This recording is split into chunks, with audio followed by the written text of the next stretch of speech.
Hey folks, here's a good one that a lot of you have been asking for. It's the breakdown on the Tony Romo DUI arrest body camera video.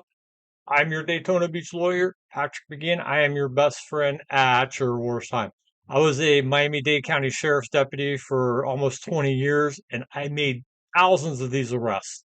I was a DUI instructor while I was there, and I taught hundreds of officers how to make DUI arrests. I've gotten awards for it. I got awards from Mothers Against Drunk Drivers for DUI enforcement.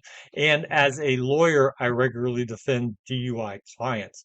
This particular case, I'm going to break it down into two parts. I'm going to break it down into the traffic stop, which you see the video above me, and the second part will be the standardized field sobriety tests, which are the walk and turn and finger to nose and all that stuff. So we have the original stop. We'll get into that first, and then we'll break it down further step by step, what I see, what I am looking for in a DUI case, and what I would look for as a DUI officer. So let's skip on over to the full screen video and run from there.